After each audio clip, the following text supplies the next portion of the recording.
welcome to Roundhouse Roulette, a Walker, Texas Ranger podcast. Thanks for joining us as we recap and review one of the 200 existing Walker, Texas Ranger episodes randomly selected by Roundhouse Roulette. I'm Evan Dalton, here with my brother Adam. What's going on? And the lone inhabitant of Bob Isle, Mr. Bob Leahy. How you guys doing tonight? Pretty good? All right. I'm in my happy place with you guys right now. Yeah. Where the birds fly and... Yeah. Oh, all right. Well, we'd like to thank you for joining us as we attempt to tread lightly around the topic of neurodivergence. That, of course, means today we're recapping and reviewing Season 4, Episode 8, The Lynching, where Walker must defend an innocent man from an angry mob. But before we raise a glass to justice, join us as we pull up a seat at CD's Bar and Grill.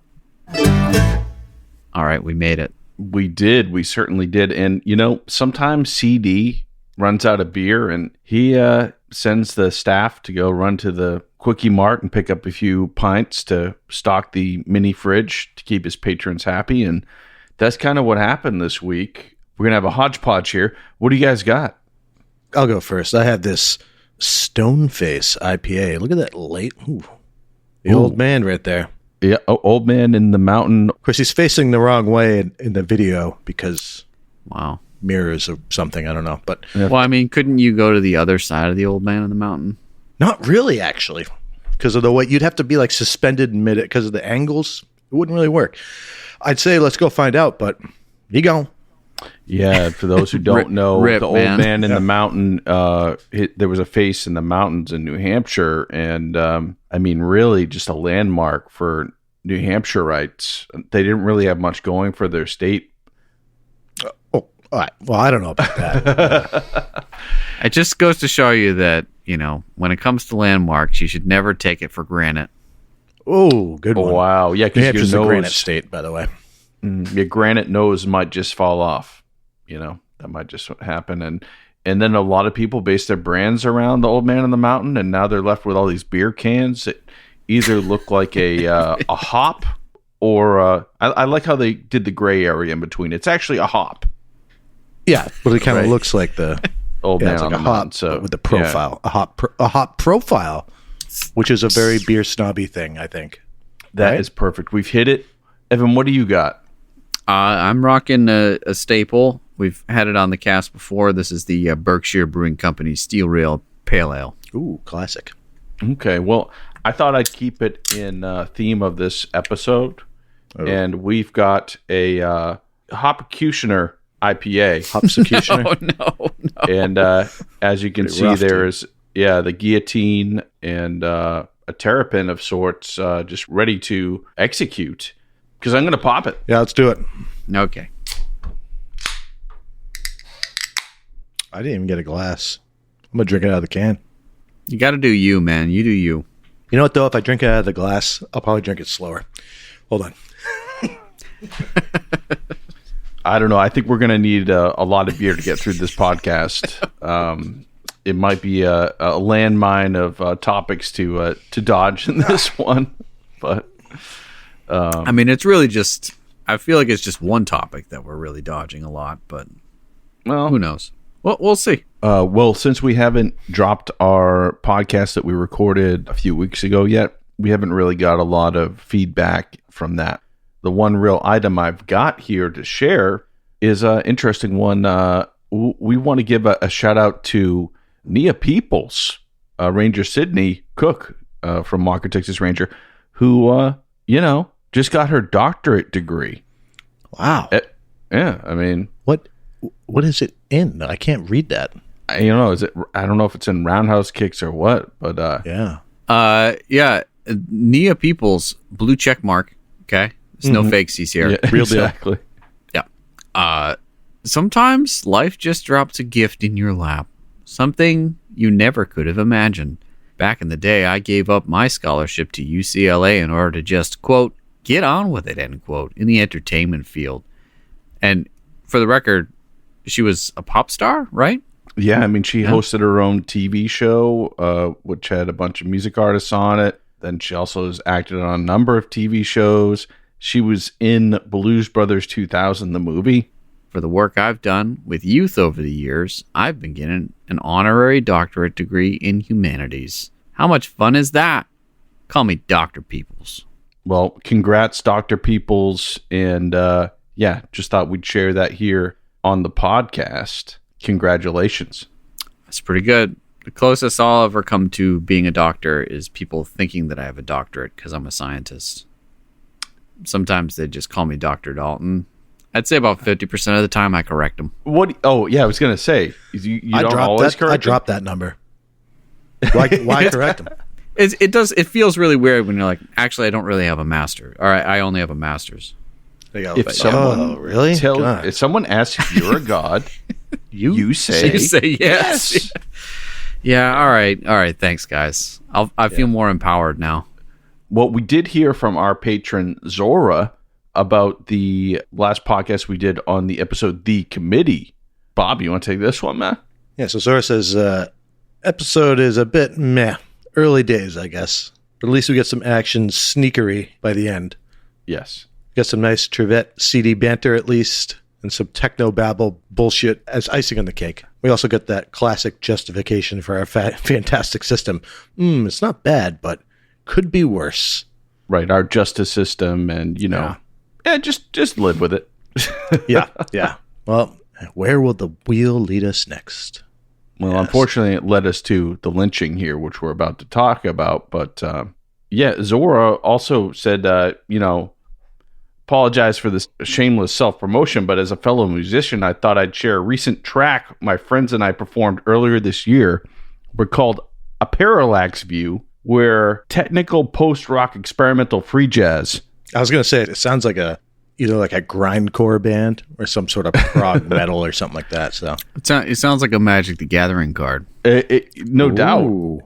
Their Instagram is _parallax_view for people who want to check them out. And they describe themselves as experimental rock and free drone/jazz. So, Zora, we're just going to rock this video you sent on the podcast here. I've got this pulled up. We're going to dive into the journey that you're about to throw down here. Zora's on keys. Guys, let's check this experimentation out. Yeah, sounds good. I'm just going to fire up a J real quick. I'm just going to get it a little ways in here.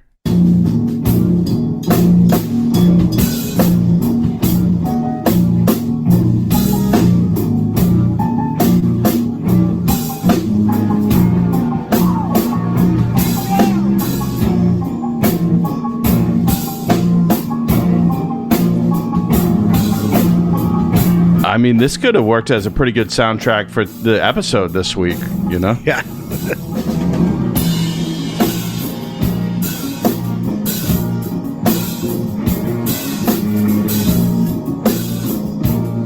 Okay, I'm digging the grooves here. We'll definitely share this video on the episode page for this podcast and A Parallax View. Check it out. Videos on YouTube.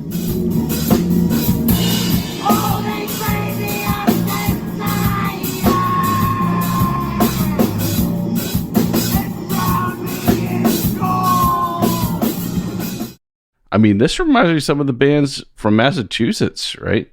That we went to college with, Bob, right? I mean, oh, yeah. Oh, for sure. Not as experimental as this, maybe, but I mean, you're more well-versed in this scene than I am, Bob. Yeah. Yeah, it kind of reminds me of some of the stuff I do with the guys when I get together. We have no songs, and it gets weird sometimes, and sometimes it's not. And, yeah, if you're just free jamming it, I dig it. Hashtag express yourself. Oh, that's nice. Oh, yeah. So shout out, Zora. Thank you for listening. You rock. The last item that we've really got here is we have yet to film, Evan, a video of you doing the music video for your cover of Smooth with Automaton and Recorder. When are you going to get us the video of that, man? Look, I recorded 2 tracks and sent them off to you guys. I thought that was all I was going to hook for. If you want a response from the internet, there's got to be video involved. No one has ears anymore, man. They listen but with their eyes. I don't want videos of myself around on the internet. So what is this? I'm not sure. This is going to be on the internet. This is on the internet? Wait, what if we've been doing this whole time? Yeah. I thought we were mailing tapes to people. I thought we were screaming into the void. Sorry. We are. All right. Well, I think I'm going to have to catch this footage the next time we're together because I know what I need from you to make this happen and to make you the next automaton pop star on YouTube. You think so, huh? I mean, it's so bad. It's so hard to listen That's to. the whole point of the automaton. There's no good covers. They're all out of tune. It's for fun, man. That's what the internet's for. The ones that are in tune, I wonder how many takes. Well, Roundhouse Nation, we're working on the video for this. But to tide you over until then, anyone who's a patron, we have added a number of things to our pool that we're going to raffle off at the end of the year. We've got the Top Dog dog tags. Those are in the pool. So, I mean, if you ever wanted the official promo dog tags from Chuck Norris's Top Dog movie, become a patron by the end of the year. We've also got this Walker Texas Ranger officially licensed book, Siege on the Bell. You might win that. And in keeping with the current theme, I'm going to add this Carlos Santana trading card into the mix. Ooh, and a protective cover. Protective case. That's fire. That's fire. And can we get it signed by Carlos Santana? That remains to be seen. But yep, Carlos Santana mint trading card in protective case. So sign up if you want to be a patron and get videos of the podcasts, and they're released unedited way in advance of by the time we get to edit them. So if you are just fiending for more Roundhouse Roulette, that's another way to do it and a great way to support the podcast here for all the software we have to buy to edit and the hosting we have to pay for our website and the audio files and distribution and stuff. So that really helps out. And thank you everybody who's done that so far. You guys all rock. Yeah, thank you. Your generosity bewilders me. But that's all I got. I mean, I dig Santana's guitar strap there. I feel like there's a quest for who can have the widest guitar strap, and that might be it. Yeah, I mean that's pretty good, right? It doesn't seem like that would be helpful. It looks like it's like digging into his neck and falling off his shoulder. Wait, do you think he wears that strap, but also puts his guitar in one of those guitar holders? Ooh, yeah. I don't know, but that's ultimate flex. Maybe his wife made it for him. I don't know, but it's got to give you a lot of shoulder support. So mad props, and I love the design of it. So, dude, don't knock Santana. If it doesn't give you that, at least it gives you special powers because that thing's got some sort of magic in it. Dude, where's our list of Santana's albums, Evan? What have you been working on, man? Where is that? Just moving on. Well, you're definitely not getting a Carlos Santana trading card. Definitely not. You already gave me one, actually. I got to take it back. Yeah, you gave me Huey Lewis, too, and because of that, my child knows who Huey Lewis is. Nice. It's important.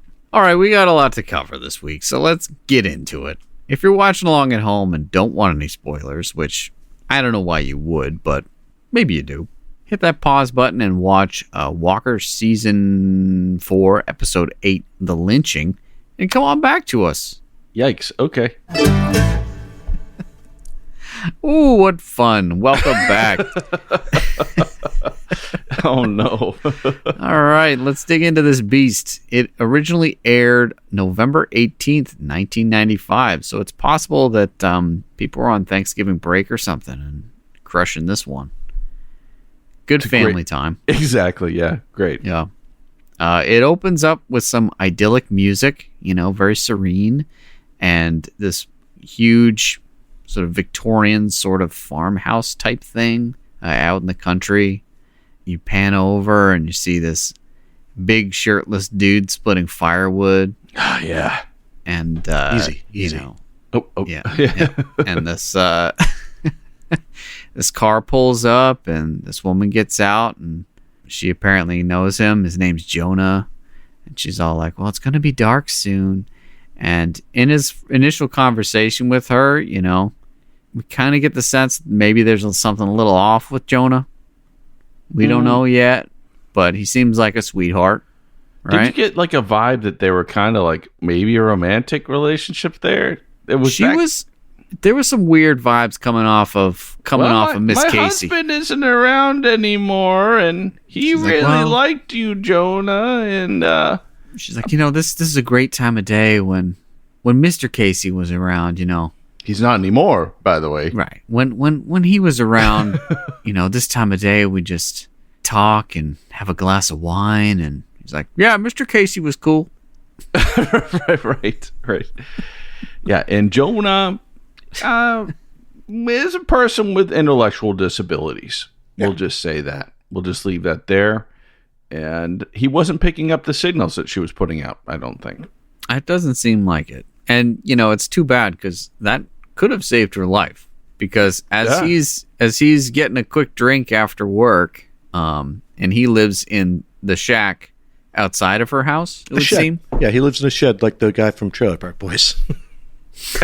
Yeah, he's like, he lives in part of the barn that he works on the farm, maybe. Yeah, he's like, I got to get home.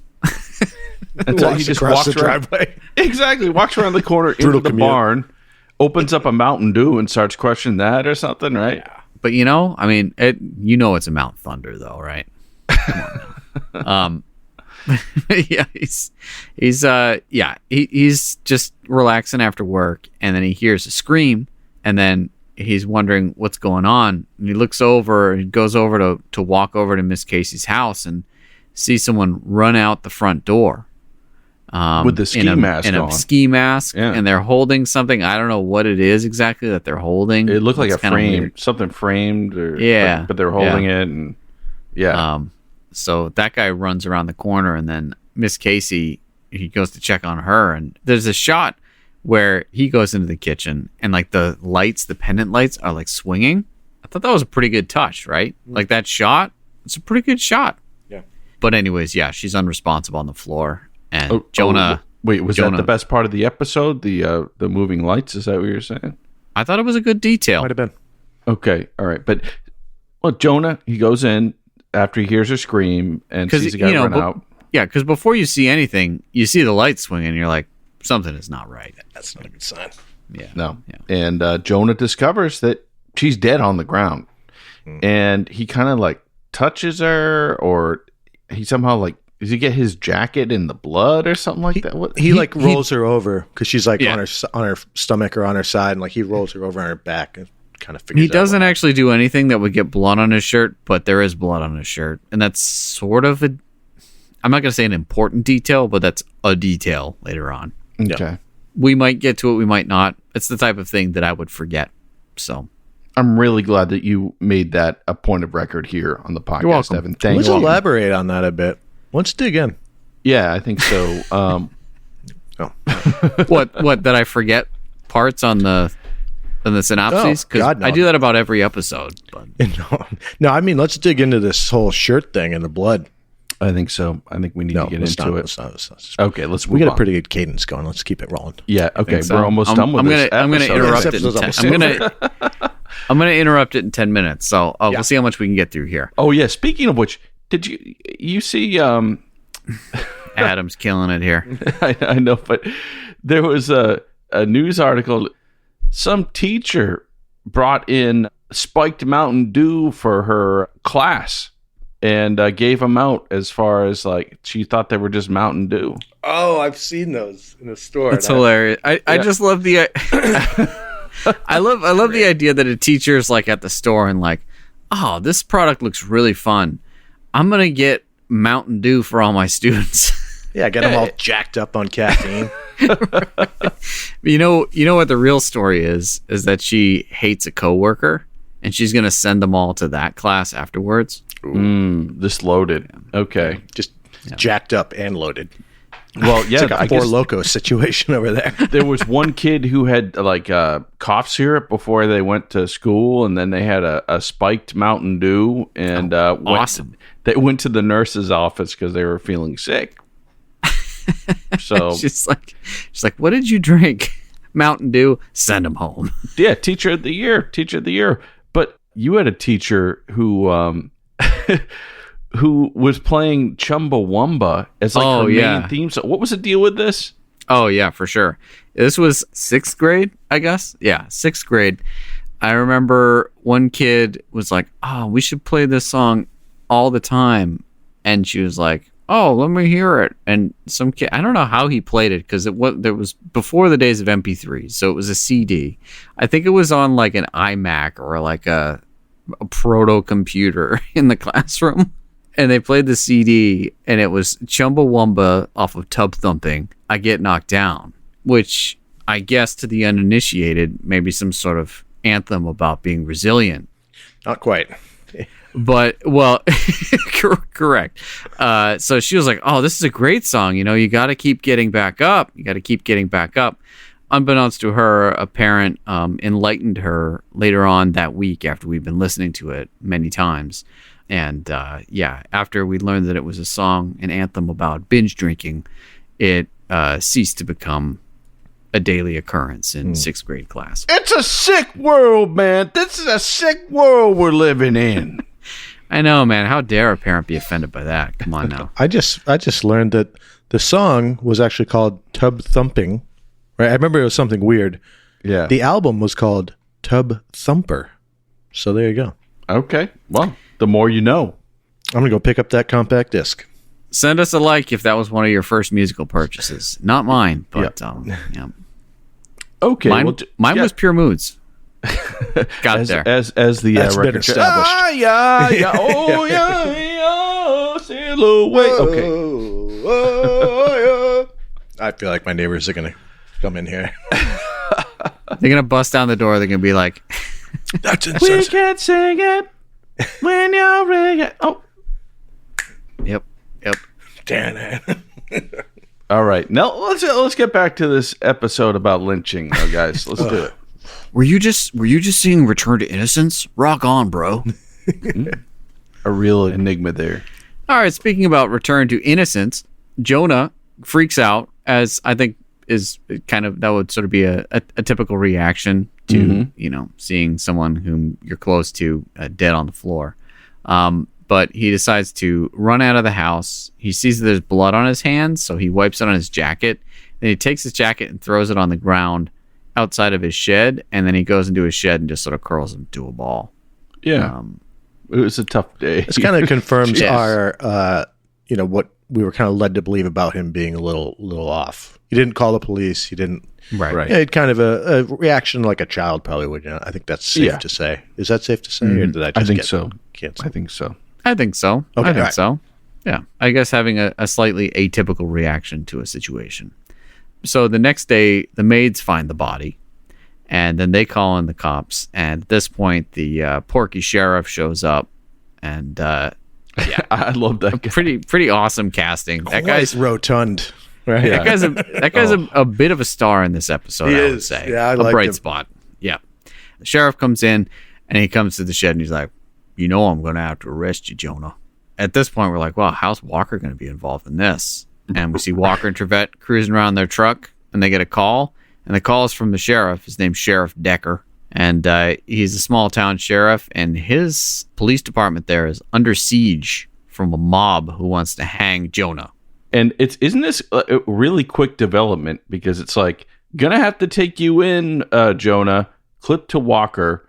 Then you clip back to the sheriff. And Jonah is already supposedly at the sheriff's station, and there's already an angry crowd with pitchforks and stuff outside of his sheriff's station. Word gets around. Small town, A lot has elapsed in that one edit. That's all I'm saying. Mm-hmm. You know what I mean? A lot of development happened there. Yes, yeah, more than usual, for sure. So at this point, Walker and Trevette, they're like, we're 40 miles out from your town. We'll be there in about an hour. Yeah. And it's like, come on. Punch it. This is Texas. Yeah. Every road speed limit's like 70. Exactly. Dude, and they're on flat ground. When you got that Ram, you got that Dodge Ram, you can just... Plus, you can turn on the lights, dude. You're a cop. They probably had to get gas. 15 minutes. They probably had to get gas. Maybe they stopped at Buc-ee's. Oh yeah. I mean, he's got to get the buck nuts. taking their time. They're like, angry mob. You guys can handle it for a while, right? Yeah. Right. Understandable. Yeah. If Walker doesn't have his road snacks, he gets hangry. Yeah. Anyways, at this point, it's too bad they stopped at Buc-ee's because things when they got there, things had gone from bad to worse, and the mayhem has basically just been unleashed. They show up, the sheriff's got like a bloody lip, and they're like, "Well, where's the suspect?" And they're like, "Oh, they took him out back. They're gonna hang him." Got him on the bed of a truck with a noose around his neck. They got a knife to him, and they're like, "We're gonna kill you." Yeah. So all the town folk, and we're led to believe that they were really tight with the woman who was killed. She was the only nice person that everybody liked in the town, and this guy killed her, so we're going to hang this derelicts. guy. Like, I don't understand why she would even associate with any of these people. Okay, here's a lot of questions. Here's a bit of a theory here, right? So, yeah, it's all just like, dudes who, as you described, very accurately described as sort of derelict, sort of wayward souls in this town. And the only upstanding citizen is this woman who apparently we learn later on is totally loaded as well. Maybe she's just sort of, I don't know, she's got some sort of weird scheme going on. Well, I don't know. Are you victim shaming? I mean, she was coming on. She was coming on pretty hard to Jonah. I was. Yeah, that's true. And we learn later that it's true. He wasn't the only one. That's right. Yep. But I will say this. We got to give a shout out to Sam Williamson, our guest, who we had on the podcast, who's been in a number of Walker, Texas Ranger episodes. And we talk about this very episode. Did we? I wondered about that because I recognized him and I'm like, yep. Yeah, we did. Yeah. So if you're interested in a little behind the scenes information about acting with Chuck Norris in this episode or just in general, as well as a number of other episodes, listen to our interview with Sam Williamson. So shout out to him. And weirdly, Evan, you kind of rushed over that it was like two hoodlums in the back of like the jail. It's like you can see through the cracks in the doors at the back of the jail, right? You know what I mean? It's like it's like, how safe is this jail when the jail cell literally has two double doors that just kind of go outside? Yeah, there's no visible latch on them either. And I guess like Sam's character is like kind of like the younger deputy. That's what he's like? He's the sheriff's deputy, yeah. Yeah. So Walker and Trevette, they pull up, and it's pretty apparent that mayhem has just been unleashed upon the sheriff's department. And the sheriff comes out of the door. He's got blood on his lip, and he's like, "Oh, they took the prisoner out back." And so they race around back, and they've got Jonah up on a truck bed with a noose around his neck. They're threatening him with a knife and being like, "You took out that nice woman. She's the nicest thing we got in this town. You killed my friend Billy Bob." I don't actually know the guy's name and don't care. I didn't write it down, and I'm not going to go back and watch this. Like, "When you killed that other kid, we're taking you out. We're doing what justice is supposed to do." And Walker basically just like saves Jonah, takes the noose off his neck. He's faced with maybe like 20 small town bad guys. Yeah, this whole town is just full of like Walker henchmen, right? Or like Walker goons, I guess. They got to live somewhere. Yeah. And then this one goon comes out. They've all got flannel shirts, right? This one goon's like, "I'm going to stomp you, Ranger." Oh, what did he say too? Was there a great one-liner here, or was it later? And Walker's like, "Better start stomping then." And then just like gets taken out. Oh my gosh. Wrecked. Yeah. Yeah, but like, this happened a few times in the episode, not to spoil too much, but like huge crowd of like angry mob, and they're all like coming at Walker. And at best, what do we get? Like 1-2 fights, like little short. Yeah. Like this, I thought this was going to be a complete brawl, but that's that early season thing, right? We don't really know. It's a little bit different. This is just one guy he takes out. Yeah. At which point a person comes out who's instantly recognizable as Walker, Texas Ranger. What would you say? Veteran? Are you talking about Blue Deckard? Yeah, Blue Deckard comes out. We've seen him multiple times, most notably as the guy driving the Ferrari that is like the bargain basement Ferrari. It's got like the manual windows. Or the father of the daughter who was in the cult that Alex gets kidnapped. Also Yep. true. Yep. I like to think that this guy's the same guy throughout the whole thing. He's had many lives. Yeah. Yeah. So here he's a lawyer who also is the town mayor. And he's like, okay, boys, I guess we better stand down. That one guy just got wrecked by Walker, and I guess we better let the law take things in a hand. And like, he's a lawyer, right? I don't know. And the mayor? Yeah, that too. And a lover. But we'll get there. So he's really being a voice of reason here. Is he a sinner too? But for sure. But I mean, at this point, there's something off about him, and he seems to be sort of at odds with the situation. Like, it's pretty apparent that he's sort of egging them on, but also like, well, let's maybe stand down now. Yeah, but if Walker kicked the crap out of every single bad guy in that first scene, there would be no episode left. Yeah. I mean, it's a slow burn, and it is a burn. Oh, yeah. So back, they take Jonah back into the prison cell. We get a little bit of exposition, a little backstory about how Jonah killed a boy that was bullying him at some point. I don't know that did he kill him? Yeah, I think. Oh, yeah, because one of the main, bad guys in the crew says he killed his son. He didn't mean to. He basically like was defending himself, and he Lenny'd him, right? No, he didn't mean like he hit him, and then the guy fell and broke his neck or something. It was like not right. The ground killed him. Yeah, I mean, if we're going to be specific, yeah. Right. Yeah. Sure. Yeah. We split hairs about it, but so since that point, I guess Jonah's kind of been a lightning rod, and the only person to take him in was this woman, Miss Casey. But Miss Casey now shows up dead, and so they think that he did it. But Walker's like, well, you're making assumptions, so that's pretty bad detective work. I'm going to go talk to Jonah. So he talks to Jonah, and this is acting masterclass here. A hard watch. Well, this actor who plays Jonah also played another person who struggles with mental disabilities in another episode called Silk Dreams. He was the janitor, if you don't remember. Yeah. So they must have been like, man, you killed it in Silk Dreams. We're going to give you your own of Mice and Men Walker episode, to give you a little feature. I guess. I mean, more power to him. He's really into the role. I feel like we IMDb'd this last time because we're like, we shouldn't talk about this guy's acting if he's not actually acting. Oh, right. Yeah, I was going to say, I don't even remember that other episode, but I kind of remember this conversation. That was the one with like... I think it was the one with Flash! Oh, yeah, that's right. It was Flash Gordon. That's right. And the gym rats. Yeah, and the kid who's like doing a speedball, and he like decides he's going to stand up on his motorbike at the beginning. And, oh, my God. Classic. Yeah, okay. That was far more memorable. All right. Anyways, Walker learns that, Jonah, at least in the court of law, might not be all there. And so he's like, well, tell me your story, because the sheriff clearly doesn't believe it, but you tell me what it is. And so he gets the story. And then we hear about how after he discovered the body, he went away to Jonah's Island. Right. And then Walker's like, what's Jonah's Island? And we all want to know. He's like, it's a place where the sea is filled with fish and the sky is filled with birds. And it's his happy place. He went to his happy place. Yeah. The bears and the lions can talk.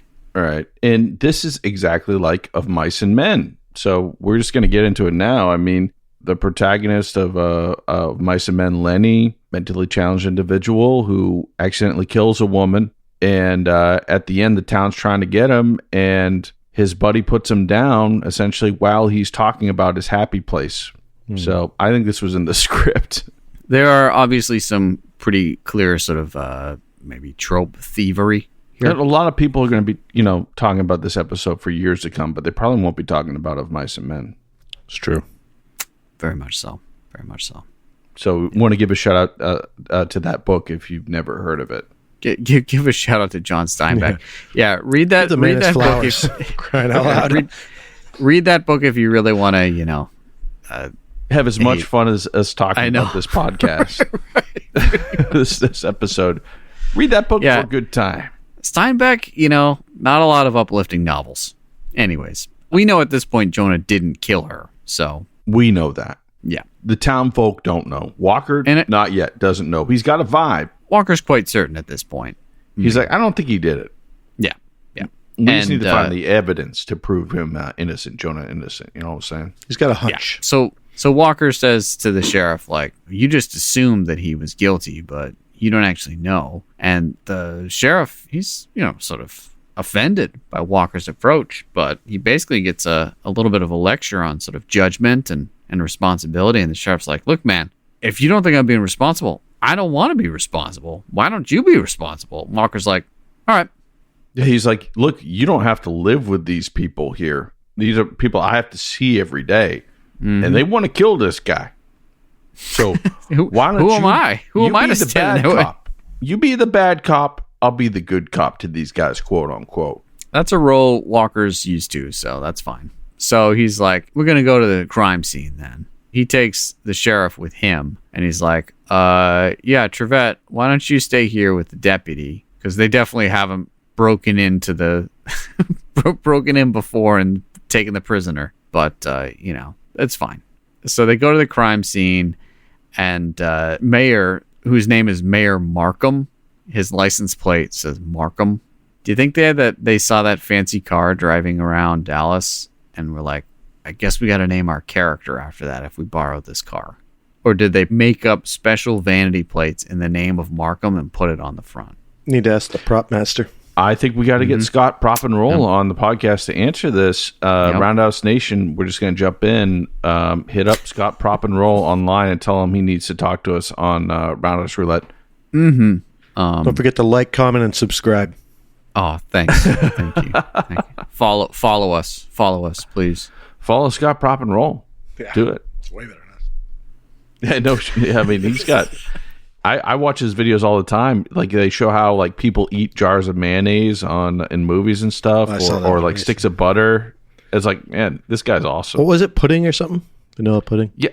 Oh, he did one. I saw today that he was eating the dirt in a potted plant, and it looked like it. And it was just Oreos and some other cookies and like white sprinkles that he put in the blender. Delicious. The guy's got skills. We want to know what he did for Walker. He has the remote detonator from Blown Apart. It belongs in a museum. It does. Or at the very least, as a giveaway item to our patrons. Oh, no, we're not giving that away. Are you kidding me? Oh, man. Dude, that would be under my pillow at night. I'll tell you that. Just in case. Oh, man. All right. So this is great. We're just trying to escape this episode as much as we can. All right. So yeah, they show up at the crime scene. What's the track listing on Pure Moods? What do you mean? Right now? You just want to go through it? Yeah, we got it. Okay. Yeah, you don't have to look it up. Evan's right here. You know what the opening cut? Return to Innocence. It might be Return to Innocence. It was. Yeah, that makes sense. Okay. You got to start out with and a banger. then after that, it's... I don't remember these songs, but if I heard them, I know I would. Oh yeah, for sure. And Enigma has another track on there called Sadness. Sadness, yes. Some weird stuff on here, but closing track is by Brian Eno, so you know you're in trouble.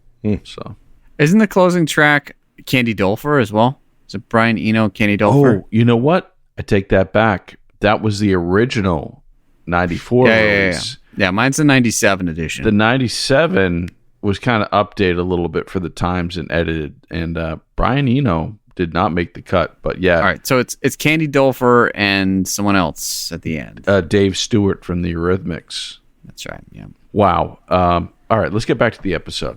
Okay, yep. It has Enya on there as well, the Orinoco Flow, of course. I feel like that goes without saying. Yep. Sail Away, that one. Okay.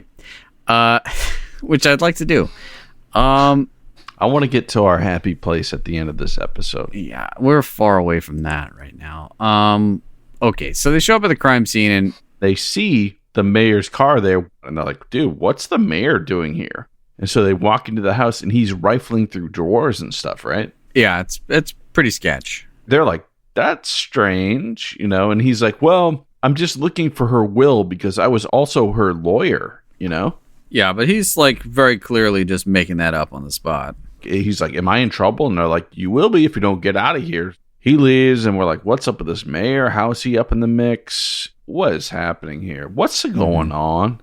Yeah. And Walker's all like, well, looks like there was quite a bit of a scuffle here. If Jonah had actually done it, there wouldn't have been a scuffle at all. He'd just done killed her. Because he's huge, and he's jacked. Because he's big. And the sheriff's like, you do have a point there. You're telling me there's a chance. Yeah. And then there's like a really obvious spot on the wall where there was something hanging there. And Walker's like, well, what was there? And the guy's like, I think he had a gold coin collection there. Yeah. How often do you invite the sheriff of your town into your living room to hang out so that he'd know that there was a gold coin collection on the wall? Well, it's been photographed like 8 times, so don't worry about it. We'll see it again. Kind of weird, but all right. Yeah. So he's missing a coin collection. So then they go outside and they're like, man, this really doesn't add up. The mayor lawyer is still there. He's like, did you find anything? What did you find? They're like, get out of here. And it was kind of interesting because at this point, like, you don't really know who's in on it and who isn't. You don't know if the sheriff's good or bad. Right. And at this point, like, the sheriff's kind of in this awkward position too, where like his friend is the mayor and the lawyer, but he's got to cooperate with Walker, and he's starting to realize like Walker's onto something. And so there's kind of a weird dynamic, kind of interesting little nuance there, where like at this point the sheriff's kind of sort of got to play his cards sort of close to the vest. Shout out to Rich Brinkley, the actor who played that sheriff. Yeah, I mean he was good, top notch. So now they're like, okay, well, let's go check out Jonah's house across the driveway. And just as they're about to get there, a truck pulls up, and it's Jonah's Uncle Earl. And he's like, just giving off seriously weird vibes. He's like sort of his caretaker, but also not really, but like his closest friend, but also not really. He said, man, Jonah couldn't have done that, man. Yeah, I know Jonah couldn't have done it. He's just a sweetheart, but he does have problems. He is slow. You do know that, right? But some people just don't like people like him, and they just don't understand, and blah, blah. But he's just giving off absolutely weird vibes. So my initial instinct was, oh, he's the twist. Yeah, I didn't get that. But in hindsight, that makes sense. Walker and the sheriff are radioed because the police station has been infiltrated. This is where these goons knock on the back door. And as Adam said earlier, like the back doors... They just like they look like prop cafeteria doors. They're like, yeah, you can see the gap underneath and in between. You can see the light through them. There's no latch, so I don't see how it even matters if you let them in because they could just walk in. So Sam Williamson is playing the deputy, and his good old boy buddies who think Jonah killed the woman are out there saying, "You gotta let us in, man. You gotta let us in, bro." They knock on it. He opens it. And then they just push him aside as they charge in. Right. That's what happens here. But he doesn't put up much of a fight. No, not at all. Trevette hears the mob coming through the hallway, and his response isn't to, like, I don't know, grab your gun and defend yourself. He's just sort of like, what's going on around the corner? Oh, they're bad guys. And then he grabs his radio and radios Walker, which always the best choice. Exactly. Always the best choice. Heck yeah, man. But still, a good backup would be, like, defend yourself. But it's too late because someone puts him in a headlock from behind and he's out. So, but the calls are made, and Walker and the sheriff are headed back to the place where they should never have abandoned in the first place. Yeah, I had questions about that too. Mm-hmm. So they show up, and again, they've brought Jonah out back, and this time they're not hanging him; they're just like beating him on the ground. And Walker at this point has had the time to develop a personal connection with Jonah, and so you can sense the He's pissed. The rage, the silent rage that's building up inside him. Nice. And he's got his gun out, and someone's like, "You wouldn't shoot on our man, would you?" So good. He's like, "No, but I'd beat the hell out of you." And at this point, he wrecks house. He puts his pistol back in his holster, and he's like, "You want it? Come on." It's funny that they even in the earlier seasons that's even like a topic of conversation. Like he actually pulls a gun out. Like he never does that in later seasons. It's true. He just jumps on someone. Yeah. Yeah, it's wasted time. But the other guys have their guns drawn, and he just jumps on them. So this fight, lots of roundhouse kicks, pretty good stuff. But Jonah's Uncle Earl also shows up and joins the fight for some reason. Again, overcompensating here. What is he doing? They beat all these guys up, and then they're just like, get out of here. Like, these people just broke into a police station for like the second time. Yeah. Assaulted 2 police officers, took a prisoner from custody, and were beating him out back. And you just like give him a roundhouse kick and tell him to go. Jonah killed a woman, though. It doesn't matter. These people have broken the law multiple times. Look, like you come into if you're all about upholding this in my small town, Evan. You try to do this in my small town. We got our own set of rules. If Walker's whole thing is upholding justice, right? These people need to be held accountable. This is ridiculous. Anyways, So he helps Jonah, and Jonah gives him a big hug and lifts him up off the ground to show his strength. Okay. Great.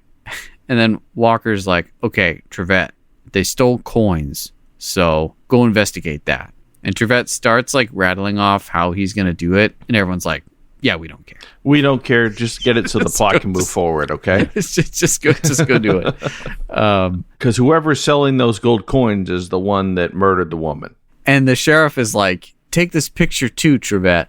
Like, this is how you know the sheriff's not really in on things, because he's like, here, take this picture, Trevette.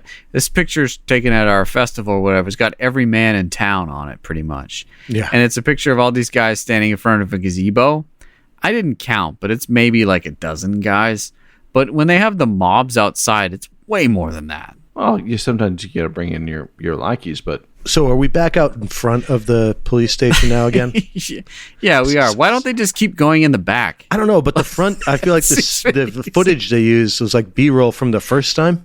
Oh, well, I'm sure they filmed it all on the same day. I wasn't going to back and actually It was all filmed the same day, for sure. It's pretty repetitive. I mean, I watched this episode like a few hours ago, and I've kind of forgotten how many times they are. And all I have here is Walker faces off against the mob in my notes, and I'm like, I don't know what that is. Is this the one where he's like... I could be wrong, but I think at one point he gets knocked down. I think that's this scene. He kind of gets overwhelmed. Yeah. Walker gets like too many people, and then the other guys have to come and bail him out. And Sam's character comes out, the deputy comes out and bails him out, and and as does the sheriff, and the sheriff's like, man, I busted my hat. Yeah, that was pretty good. It's pretty good. He's like, I still got some fight in me. And is that after Sam's pep talk? Yeah, he gives Sam a pep talk. I forgot to write this down. Let's break into this. This is very important. Guest Sam Williamson here. He's playing the deputy. He kind of confesses to Walker. He goes, listen, Walker, man, I just want to confess that I let them in because they're my friends, and I didn't really do much the first time. But are you going to take my badge, Walker? And Walker's just like, I don't have time for this stuff, man. It's all good, man. Just do your job, all right? He said, you just earned it back. You just earned it back by telling the truth once. Yeah. Right. And this is the second pep talk. The first time he guilts him instead. But I forget when that was, and we're not going to cover it. Yeah. Listen to our interview with Sam Williamson. Yeah. Meanwhile, they get back in, and Alex and Trevette, they call, and they've got a hot lead. Their words, not mine. Mm-hmm. Some fence heard about a coin collection, and they think that it's pretty hot, because they're going through someone else as a middleman, and that's usually done on like stolen stuff. I don't know. Anyways, they think they're tracking it down. But as they're calling, the phone line gets cut. Classic. I love this so much. Yeah. And Walker and the sheriff are like, the phones are down. Let's leave the station again and go check out the phone lines. Yeah, let's drive to some junction box like out in the middle of nowhere. Right. Oh, yeah. There's the line. And literally, I mean, not literally, but basically go like, there's your problem. Wires are all banged up. It'll take a week to get this back. I guess we should get back to the station. Oh, yeah. Jonah's probably in trouble again. Yeah, we probably should have left him there alone with an angry mob outside. I know, and one deputy. But amazingly, they don't get him, right? Yeah, this time there are 2 guys in the back, and they're not... Well, we see them earlier on. They're like in a pickup truck. Oh, right, yeah. There are like 3 guys in the truck, and they're all like drinking in the truck. Man, he killed that boy, and he killed that woman, and we can't let him live in our town. And tonight's the night. After nightfall, we take him out. That's right. And so night has fallen, apparently, and they go knocking on the back of the sheriff's station again. Yep. And you're like, come on, we want to get that stupid guy. So they say, Oh like, my god! or that we want to get that dummy. It's just like, oh man. Literally, Jonah's watching Sam's deputy like go around talking to him. He's like, "You're not gonna let him in again, are you?" And they're pals now because they've been playing checkers. So Which BFFs. Jonah, sleeper checkers player, man. He's really good at it. yeah, he's a pro. Anyways, Deputy Banks does let the guys in, but he ambushes them and takes them out. And does he lock him up? Yeah. But then the mayor busts in the next morning and is like, I posted bail for these guys. All three of them are coming out. But where's Jonah? Jonah's not in jail anymore. And apparently Jonah has been relocated by Walker under the cover of night. And the sheriff, we later learn he knows where Jonah is, but he's playing dumb as to like where Walker took them to protect Jonah, because everyone's beginning to believe that Jonah is innocent at this point. Right. The sheriff is like, well, you know, maybe he took him to Dallas. I don't know. And the mayor's like, Dallas, that would be impossible. And the sheriff's like, oh, because you got the roads covered? He's like, you gotta just take precautions. You know what I mean? Yeah. You know, I'm just we gotta handle our own in our small town. We see some establishing shots that show that Walker and Banks and Jonah are holed up in some old shack in the woods. So that's great. But Walker leaves them and shares some more information with the sheriff. And the sheriff's sort of putting on a good show to make it seem like he hates Walker to the mob. But in reality, they're like in cahoots. Yeah, he's like, all right, I'm going to yell at you now and you can walk away. But yeah, I got your back, Walker. Mm-hmm. Don't you come back now, you hear? Anyways, this is maybe my favorite scene. Walker goes to the mayor's office and he arrives at the office and he sees the mayor with his door open trying to burn papers with a Zippo lighter over his desk. Not the most efficient way to destroy evidence. Agreed. Yep. Maybe don't destroy evidence in your office. But they apparently were love letters with the woman who got murdered. So, I mean, they actually show it, and the wonders of modern technology I was able to screenshot, so I'm going to read it. Oh, can we get a little resuscitation here? Yes. Background music, anything? Are you going to add it in post? Here we go. Here it goes. I'll add it right now. 1 second. Nice. Nice, thank you. No, that's like serial killer music. Now it's got to be super hokey love music. Come on. I don't. Oh, I could get. I was gonna say, what about the fanfic? Yeah, it might take me a minute here. Yeah. Oh, you got to have it ready to go in that little. That's what I need on here. That's what I can get that on the soundboard here for the next one. But okay. It says, "My darling Wilma, no other woman has made me feel as good as you. Not even my beloved wife."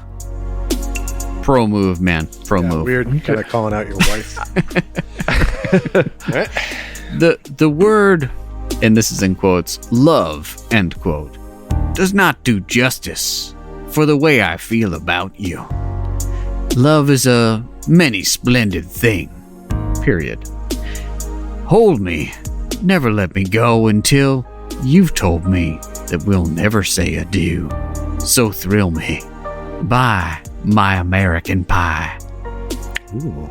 Read my, and then that's all we can see. Oh, but someone literally wrote, like, they asked someone on set to be like, could you just write like a quick love note to this?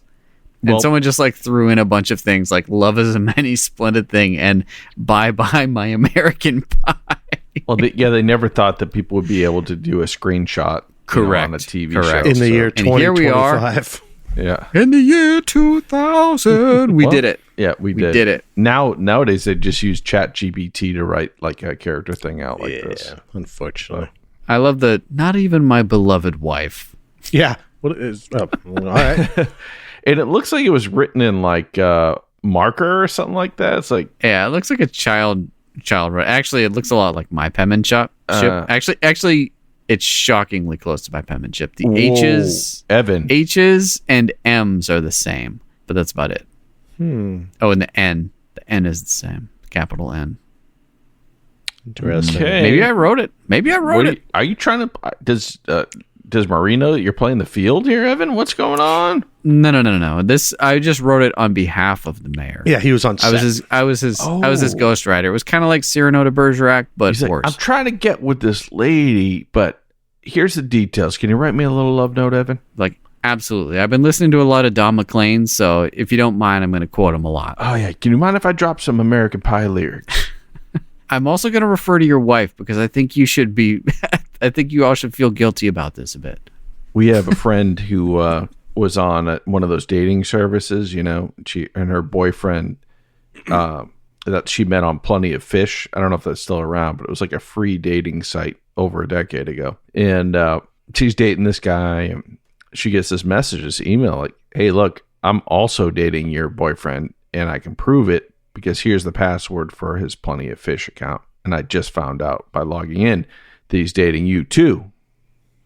So she logged into his account, and his pickup line was, Drive the Chevy to the levee, but the levee was dry. would you like a taste of my penis pie? Oh. Wow. And he got honestly, 2 dates. He got 2 different. Apparently he's dating 2 girls at once. This is a line that works. Hold on. What was it again? This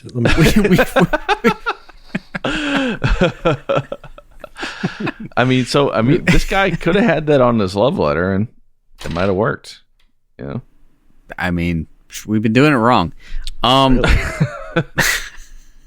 It was a free dating app, so Right. I think your standards are pretty lowered at that point, and that's kind of the quality you expect. Cast a wide net. Yeah. Baker's dozen. There are plenty of fish out there. Great. So Walker's like, well, I have a hard time believing that this is all about some stupid love notes. And he's like, by the way, those love notes suck. But the mayor's like, well, would ruin my life, would ruin my relationship with my beloved wife. And Walker's like, well, you've been doing everything you can to get Jonah killed. Like, what does this have to do with that? He's like, well, Jonah saw us together, so I don't want him telling anyone anything. Meanwhile, there's a bust at the pawn shop, and everyone shows up and gets this sleazy guy putting the coin collection into his car. And he's caught red-handed by Trevette. Trevette's like, here's a picture of all the men from the town. Any of these people give you the coins? He's like, oh yeah, that guy. And then like, we don't see who it is. But we know who it is. We know that it's Earl. I didn't know. It's Earl. It's Earl. We know that it's Earl. Nobody knows. I don't think we even named the uncle's name. Observant people would know, but I had no idea. It's probably for the best. Back in town, the boys are getting particularly liquored and fired up, and they're like just going crazy here. They got this whole thing at night around the gazebo, and at this point, no one really knows where they're keeping the prisoner. But in reality, someone just spilled the beans, and this guy comes out. Actually, it's the guy whose son was killed by Jonah. Oh, right, yeah. Who he comes out and he's like, I know where he is. And instead of saying he's in that shack at so and so, he says, follow me. And then it's nighttime. Everyone has pitchforks and it's a conga line of death. And they're all holding burning torches. It's like, yeah, this is just very on the nose here. Like, what are we doing? Not great. So they go to the shack. Over the top. They go to the shack where Walker's hiding out with Lenny, and Sam's deputy is there, and the crowd's outside, and they're like, "Let him out, Walker. We're coming in for him, man," kind of thing, right? Yeah. And Walker's like, anyone who comes through this door is getting shot. And they're like, well, I don't want to get shot, so we've all got torches, and someone brought a whole bunch of gasoline for some reason. Yeah, let's just in the back up of their the truck. whole. Guys like that, they just got gas in the truck. And they didn't drive, though. They marched after that dude. Follow me! Oh, be prepared. It was a premeditated. Boy Scout motto, right? Someone's like, no, man, I'm constantly walking around with 5 gallons of gas. Yeah. Now we're ready to use it. Yeah. So they're like, well, if we can't have a hanging, we're going to have a barbecue. That's a pretty good line. It's pretty good. I guess. Sure. In a terrible way, it was pretty good. Yeah. And then they just like pour gasoline around the outskirt of this cabin that Walker, Jonah, and the deputy are in, and they set the house on fire, and it's like this escalated pretty quickly here. right, the place is burning up, and we see some interior shots of Jonah and Walker and the deputy and the sheriff. Like, oh, it's getting hot in here, and then we watch the house burn down. Yeah. Well, first they try to get out the front door, and it's obviously they can't. Then they're going towards the back door, and then Gust of flame comes at them. Just kind of like honestly, the way that they sort of played it out, like I thought that they still got out the back. I didn't feel that, but regardless, the house burns down, and you're like, okay, and everyone's still hanging around. Yeah. Like, I mean, how long until like a giant fire like that just chills out? That was my favorite part. Because there might have been a commercial break in there, I don't know, but it was like the house is fully ablaze, like, you know, it's roaring like full on, right? And then like a few seconds later, it's like just kind of smoldering embers. And everyone's just standing in the exact same place. Right. And I was like, that must have taken, first of all, it would have been the next day because it was already late at night. You know, that was like 12 hours. But they're just standing there in the dark. Bob, it takes all kinds. Now, I have a first-hand account here. All right.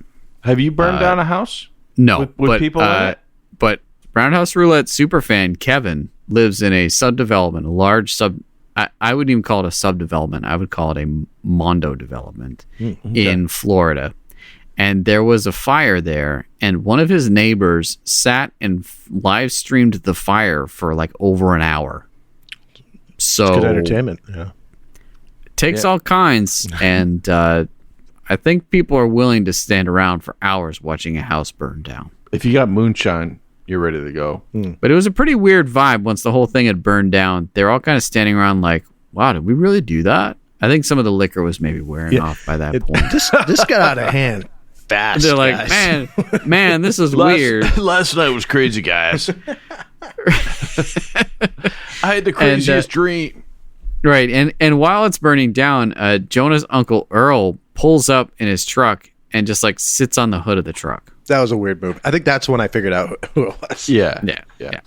You're like, oh wait, so Jonah's uncle's like kind of cool. Jonah might just be like crisped up, but. Okay, whatever. Actually, you know what I thought at this point? I didn't realize what was going on because I thought when he sat on the thing, I thought he was going to give some speech about how you killed my nephew. You guys are a bunch of savages. That's true. I could see it going that way. But you just don't understand what his life was like. Yeah. But no, it didn't go that way. Did not. Basically, like a phoenix from the ashes, Walker comes out of the basement. And there's like a trap door that flips out that's in the middle of these embers of died out logs. Oh, there's just a trap door here. Oh, opens up. Out comes Walker first.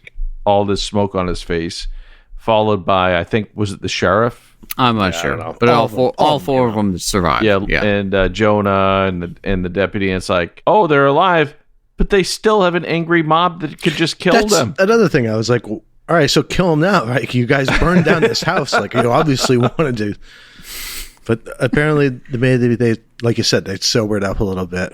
Yeah. And Walker said to the ringleader, like, "Who told you where we were?" And the guy's like, "Why does that matter?" And he's like, "Because whoever told you wanted you to try to killing us." So because your son was killed by Jonah, and that would just make you look like you were the one that orchestrated this whole thing. And he's like, "Oh my gosh, you're right, Walker." And he's like, "By the way, I am the one who threw the torch that set the house on fire that almost killed you." Yeah, my bad.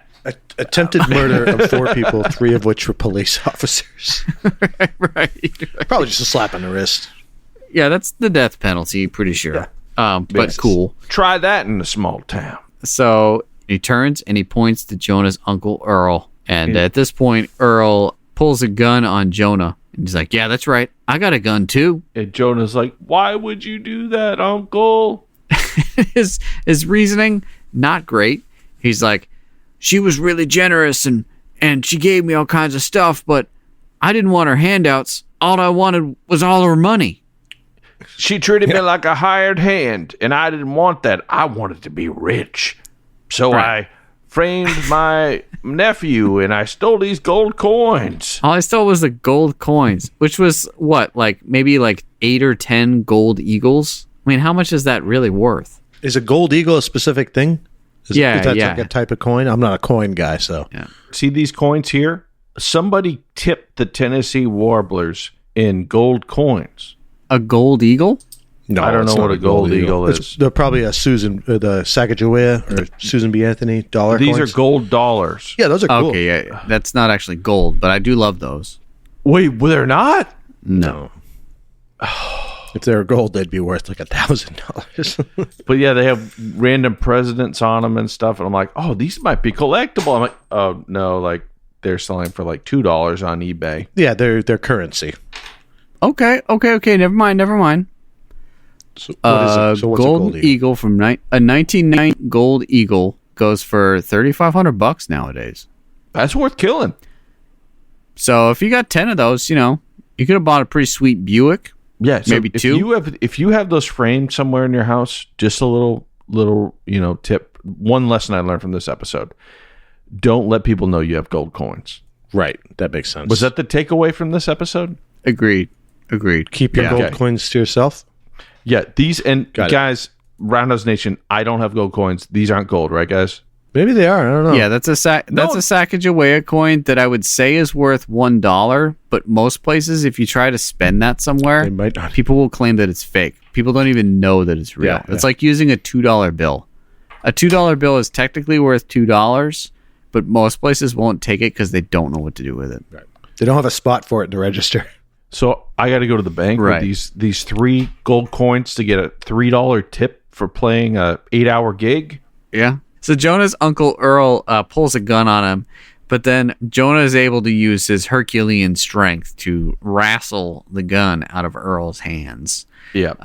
At which point he's put into custody along with the dude who threw the torch. And those seem to be the only 2 people who are held accountable in this. And Walker's like, look, you've all learned a lesson here. Don't assume somebody's guilty until they're not. But Like, I hope you see why there's a justice system here, because you're all getting off. And we didn't talk about one of the best scenes of this episode, which was when Jonah's in the jail cell. The uncle's there, and the uncle's like, yeah, man, I just don't understand. People don't understand Jonah, and they want to kill him. And Jonah's like, is this because I'm slow, Walker? Oh, yeah. And Walker, he drops a real truth bomb here. He goes, look, a lot of problems are caused when people don't slow down enough. Mm-hmm. And Jonah's like, thank you, Walker. I never thought about it that way. And honestly, I didn't. And Walker's like, of course you didn't. You're slow. He didn't say that. Walker didn't say that, Evan. That was He rude would never say that. Exactly. Walker. Sorry.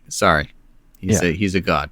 My bad. Walker is perfect, and he knows how to talk to people with respect. He lost his cool a couple times in this episode, and I was all for it. I'd be cool if he lost his cool the entire episode, because that would have been better. But regardless, they put him behind bars. How does the episode end? After he gives this lecture, everyone's like, yeah, I guess you're right. And you're like, sorry, Jonah. Sorry, Yeah, they're like tapping on the shoulder. Like patting on the back. It's like I just tried to burn you at the stake here, but great to have you back in the community, Jonah. And they arrested 3 of the guys. Like, yeah, they only arrested a couple of them. Everyone else is like, hey, yeah, Jonah, see you at the barbecue next week. Yeah, and Jonah's like, well, I don't know. I was just framed for murder by the only family member I've got left, and the only person who cared for me is dead now. And I was almost burned to death in a building, but I'm doing really well right now. I'm thriving. Oh my gosh, strange. And then we flash the CDs. Is that what happens? Oh yeah, yeah. And this makes it even worse or better. I don't know. How's this go? Yeah, they're like, oh, Jonah, he's doing great. He's doing remarkably well. He's really thriving because that lady... she was rich. She left all her money to him. So he's loaded now. Right. And they're like, oh, and everyone really respects him now. Do we have any reason to believe that the people in that town wouldn't be taking advantage of him and using all the money? Dude, they totally had a change of heart after Walker's message. They learned a big lesson like we all did. You can't assume someone's guilty of something. I don't know what Puff Daddy did. We're just going to have to see how the trial goes, That's way too topical. This is 1998. Yeah, or sorry, did he? Yeah, I don't know what he did, but Now, if you're talking about him in the 90s, I think you should say Puff Daddy. Okay, I don't know what Puff Daddy did, but I'm going to give him the benefit of the doubt until a verdict is laid down. I mean, the question is, did he or didn't he? Okay. I'm crushing the dad. I was going to say, tonight. you could tell you're peak dad form today. Did he do it? Did he do it? Did he? But so that's the lesson that Walker is trying to teach. Give someone the benefit of the doubt. Let the system work its course. Great lesson, to be had here. I mean, if he followed that lesson ever, that would be something. But we did in this episode, and that's really what matters, Evan. And it's one of my favorites. And I'm so glad that we got to talk about this episode, the lynching, together. That's great. That's great. So the episode ends with them all raising a mug of coffee at the bar. Yeah, and raising a toast to justice. Fabulous. Well, that about sums up this episode. When we come back, it'll be time for us to each rate the Walker, Texas Ranger episode called The Lynching on a scale of 0 to 10 boots to the face, resulting in our patented Roundhouse Roulette episode ranking, complete results of which are available on our website, roundhouseroulette.com. Please don't go away.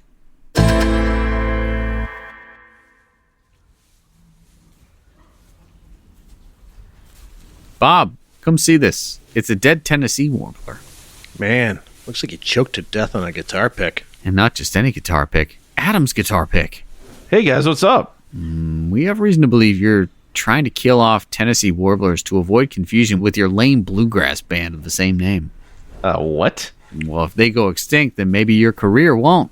No way, man. No way. Then how do you explain this dead warbler that appears to have choked on your guitar pick, man? You guys are nuts. I couldn't possibly have killed that warbler. Well, why is that? I've been far too busy spreading the light of Walker, Texas Ranger to the world. Podcast listeners, if you'd like to aid us in that mission, please share the pod with a friend or leave us a kind review wherever you listen. And if you're feeling extra generous, pick up a vintage Chuck Norris item at roundhouseroulette.com. We just added some fresh action figures, books, and vintage posters to the shop. If you just can't get enough Roundhouse action, join us on Patreon, where we release extra long podcasts with video before the edited audio podcast even drops. So you get your fix, man. You know what I'm saying? Just being a Patreon at any level helps us keep the lights on here at Roundhouse Roulette headquarters and enters you in an end-of-the-year raffle for ridiculous Walker, Texas Ranger and Chuck Norris items like, a Carlos Santana trading card or a Top Dog dog chain promo item from the movie Top Dog, or a book, Siege of the Bell. Yeah, okay. Well, being a walking advertisement doesn't prove you aren't a killer. All right, man. Well, I was getting to that, but Bob, tell me this, okay? Is the bird still warm? Well, matter of fact, it is. Then I couldn't possibly killed it. Everybody knows that due to the chemical reaction of a bird's last breath and the oils from the uropygial gland, that a dead bird's body becomes ice cold 5 minutes after death. I posit that Evan killed the bird in an attempt to cancel my bluegrass band and divert more attention to the birds themselves, in which to protect his job at the bird banding observatory. I think we should get back to the show. I'm not going to get into this one with you guys. Let's fly the coop. Well, that was fun. Welcome back. I guess we all get to rate this episode, and I think I'm first. Good. Really looking forward to that. Let me move the stats down. What were the stats for this episode, just so we get going? All right. Credits ended at 8:43. There were 3 fights and 5 roundhouse kicks. No car chases and no explosions, but a fire. Which it did appear that they actually burned a building down. Yeah, it was a good structure fire. So how do you feel about this one, Evan? Is it one of your faves? No, definitely not that. So here are some of my thoughts. Well, one, they really went over the top in this episode. Like particularly the mob with burning torches and everything. It was like very Frankensteinish. It was very weird. It also had kind of like a Lifetime movie vibe with the soundtrack and everything too at the very beginning. A little bit, yep. I thought TGIF. I was like, is this Family Matters? What's going on here? I don't know. It's just, that's one of my frustrations, and maybe something that sort of makes Walker endearing is that kind of agreement where it's like, oh, well, you can throw some punches or like assault a Texas Ranger and you're not actually going to be held accountable for that. But in this case, like, they took that to the extreme, and these townspeople were just like breaking into a jail multiple times. Yeah. Like not just assaulting police officers, like knocking them out. Well, they're taxpayer threatening money. their lives. They have taxpayer money pays for that jail. I mean, they own part of that jail. So they're allowed to beat up cops. Right. But it's just like, do whatever they want. How would you expect any of these people to fear the law if they've been breaking it the entire time and they've just been let go? Anyways, I don't think any lessons were learned.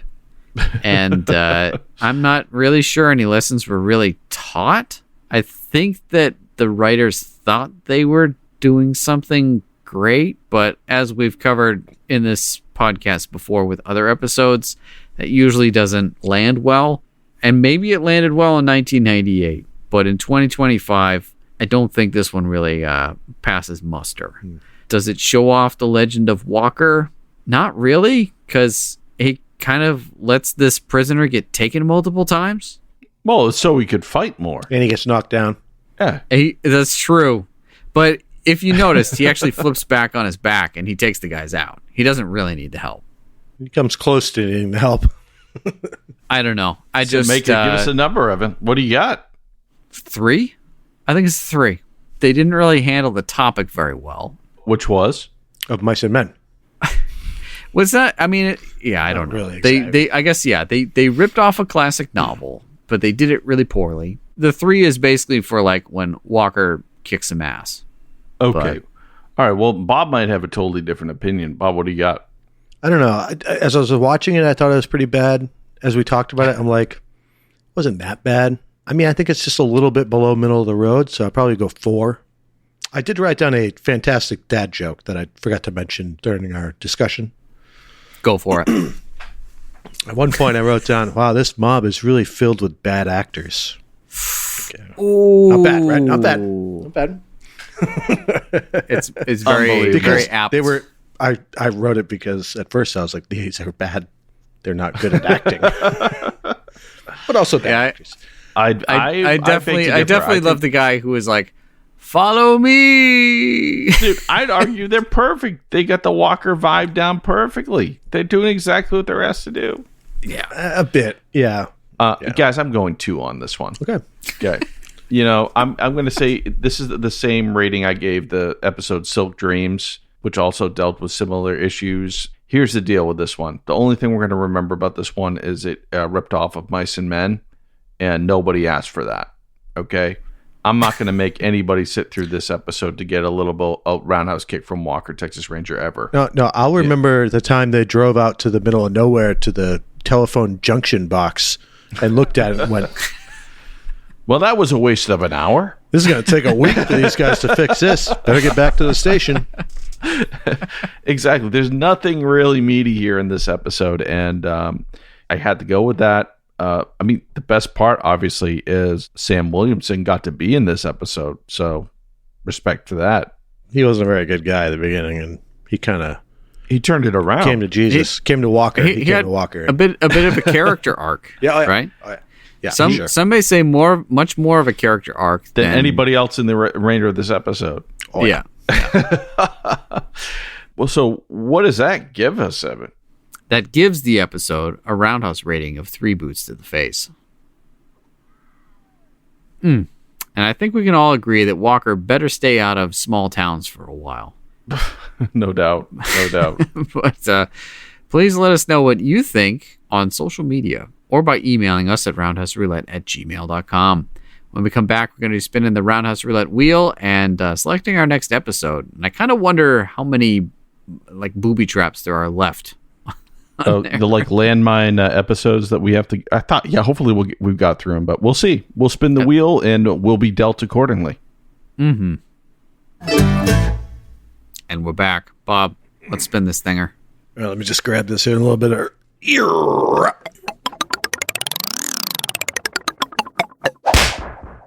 Ooh, a 2-parter. Ooh. like the name. I like the 2 parts. Warzone. I like season 3. This one, guys. Season 3, episode 16 and 17, Warzone. When a string of unsolved burglaries result in the death of one of Walker's very close friends, he develops a personal vendetta against the elusive killer. Okay. Yeah. Personal vendetta. It's one killer and a personal vendetta. I mean So this this could be legit. Parts 1 and 2. You know? I'm assuming this is 2 full-length episodes, right? I would think so. I kind of want the instant gratification of him Roundhouse kicking someone in 40 minutes, not 80 minutes, though. So, Well, yeah, but what about... Well, you got to milk it. No. Yeah. Hear me out. Hear me out, guys. So, in the past, with the Chairman's Saga and others, we would say, okay, we got to watch the first one this week, do the subsequent ones. What if we do them both? One episode. Didn't we do that last time? We might have. That should be the new standard because, guys, we're not getting any younger, and the number of podcasts that we need to do, it's not shrinking quickly enough. So I think we kill 2 birds with 1 stone in this one. What do you think? Yep. I'm not a big fan of that phrase, Bob. Oh, yeah. Sorry. I That's, yeah, I didn't. That was in poor taste. My bad. maybe you could say feed 2 birds with 1 seed. Well, We're they're not putting a going positive to spin on They're it, not going to Bob. share a seed, are they? No, they probably kill each other. I hope not. Yeah. A brutal bird massacre. But their blood's not on our hands, so. Great. Well, awesome. Well, we hope you join us next time when we share our reactions to Warzone Part 1 and 2. In the meantime, share your opinions with us on Facebook and Instagram at Roundhouse Roulette and Twitter at RoundhousePod. And please rate and review us on Apple Podcasts. Even bad reviews, we'll take them. Thanks for listening, and until next time, may May the eyes of the Ranger be upon you. When you're in Texas, look behind you. Oh, 'cause that's where the Ranger's gonna be.